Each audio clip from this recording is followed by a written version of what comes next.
एक वन में एक तपस्वी रहते थे। वे बहुत पहुँचे हुए ऋषि थे। उनका तपस्या बल बहुत ऊंचा था। रोज वह प्रातः आकर नदी में स्नान करते और नदी किनारे के एक पत्थर के ऊपर आसन जमाकर तपस्या करते थे। निकट ही उनकी कुटिया थी, जहाँ उनकी पत्नी भी रहती थी। उनकी पत्नी बेहद खूबसूरत थी। एक दिन एक विचित्र घटना घटी।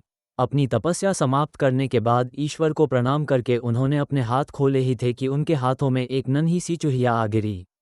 वास्तव में आकाश में एक चील पंजों में उस चूहिया को दबाए उड़ी जा रही थी और संयोगवश चूहिया पंजों से छुटकर गिर पड़ी थी। ऋषि ने मौत के भय से थर थर कांपती चूहिया को देखा। थूशी और उनकी पत्नी के कोई संतान नहीं थी। कई बार पत्नी संतान की इच्छा व्यक्त कर चुकी थी। ऋषि दिलासा देते रहते थे। ऋषि को पता था कि उनकी पत्नी के भाग्य में अपनी कोख से संतान को जन्म देकर मां बनने का सुख नहीं लिखा है।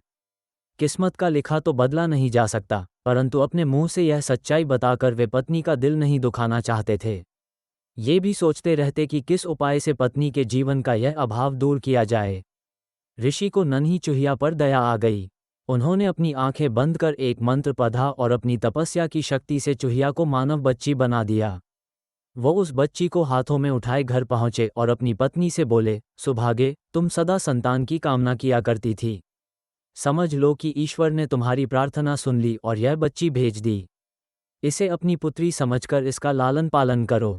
ऋषि पत्नी बच्ची को देखकर बहुत प्रसन्न हुई। बच्ची को अपने हाथों में लेकर चूमने लगी। कितनी प्यारी बच्ची है, मेरी बच्ची ही तो है ये। इसे मैं पुत्री की तरह ही पालूंगी।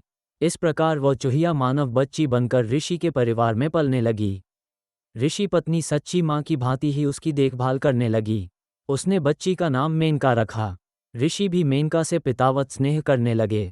धीरे धीरे वे ये भूल गए कि उनकी पुत्री कभी चूहिया थी। माँ तो बच्ची के प्यार में खो गई। वो दिन रात उसे खिलाने और उससे खेलने में लगी रहती। ऋषि अपनी पत्नी को ममता लुटाते देख प्रसन्न होते कि आखिर संतान न होने का उसे दुख नहीं रहा। ऋषि ने स्वयं भी उचित समय आने पर मेनका को शिक्षा दी और सारी ज्ञान विज्ञान की बातें सिखाए।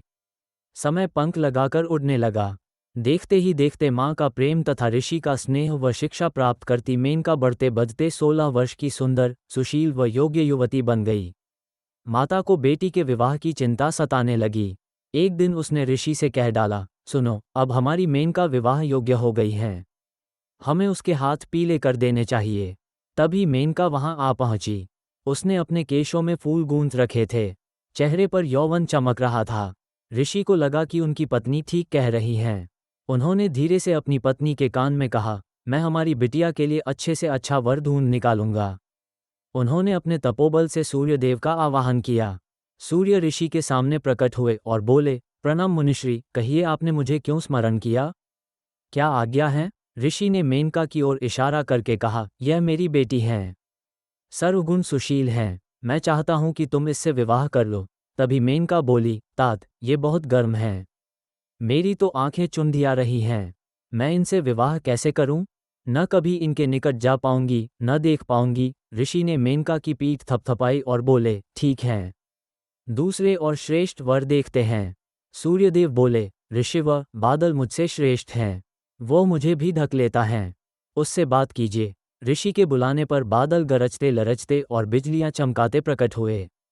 बादल को देखते ही मेनका ने विरोध किया, तात, ये तो बहुत काले रंग का है। मेरा रंग गोरा है, हमारी जोड़ी नहीं जमेगी। ऋषि ने बादल से पूछा, तुम ही बताओ कि तुमसे श्रेष्ठ कौन है? बादल ने उत्तर दिया, पवन। वो मुझे भी उड़ाकर ले जाता है। मैं तो उसी के इशारे पर चलता रहता हूँ। ऋषि ने पवन का आवाहन किया। पवन देव प्रकट हुए तो ऋषि ने मेनका से ही पूछा, पुत्री, तुम्हें यह वर पसंद है? मेनका ने अपना सिर हिलाया, नहीं तात, ये बहुत चंचल है, एक जगह टिकेगा ही नहीं। इसके साथ गृहस्थी कैसे जमेगी? ऋषि की पत्नी भी बोली, हम अपनी बेटी पवन देव को नहीं देंगे। दामाद कम से कम ऐसा तो होना चाहिए जिसे हम अपनी आंख से देख सकें।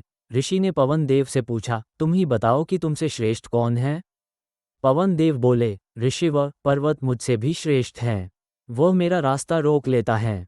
ऋषि के बुलावे पर पर्वतराज प्रकट हुए और बोले, ऋषिवर, आपने मुझे क्यों याद किया? ऋषि ने सारी बात बताई। पर्वतराज ने कहा, पूछ लीजिए कि आपकी कन्या को मैं पसंद हूँ क्या? मेनका बोली, ओह, ये तो पत्थर ही पत्थर हैं। इसका दिल भी पत्थर का होगा। ऋषि ने पर्वतराज से उससे भी श्रेष्ठ वर बताने को कहा तो पर्वतराज बोले, चूहा मुझसे भी श्रेष्ठ है। वो मुझे भी छेद कर बिल बनाकर उसमें रहता है। पर्वतराज के ऐसा कहते ही एक चूहा उनके कानों से निकलकर सामने आ कूदा। चूहे को देखते ही मेनका खुशी से उछल पड़ी, मुझे ये चूहा बहुत पसंद है। मेरा विवाह इसी से कर दीजिए। मुझे इसके कान और पूंछ बहुत प्यारे लग रहे हैं। मुझे यही वर चाहिए। ऋषि ने मंत्र बल से एक चूहिया को तो मानवी बना दिया, पर उसका दिल तो चूहिया का ही रहा। ऋषि ने मेनका को फिर चूहिया बनाकर उसका विवाह चूहे से कर दिया और दोनों को विदा किया। इस कहानी से ये शिक्षा मिलती है कि जीव जिस योनि में जन्म लेता है, उसी के संस्कार बने रहते हैं। स्वभाव नकली उपायों से नहीं बदले जा सकते।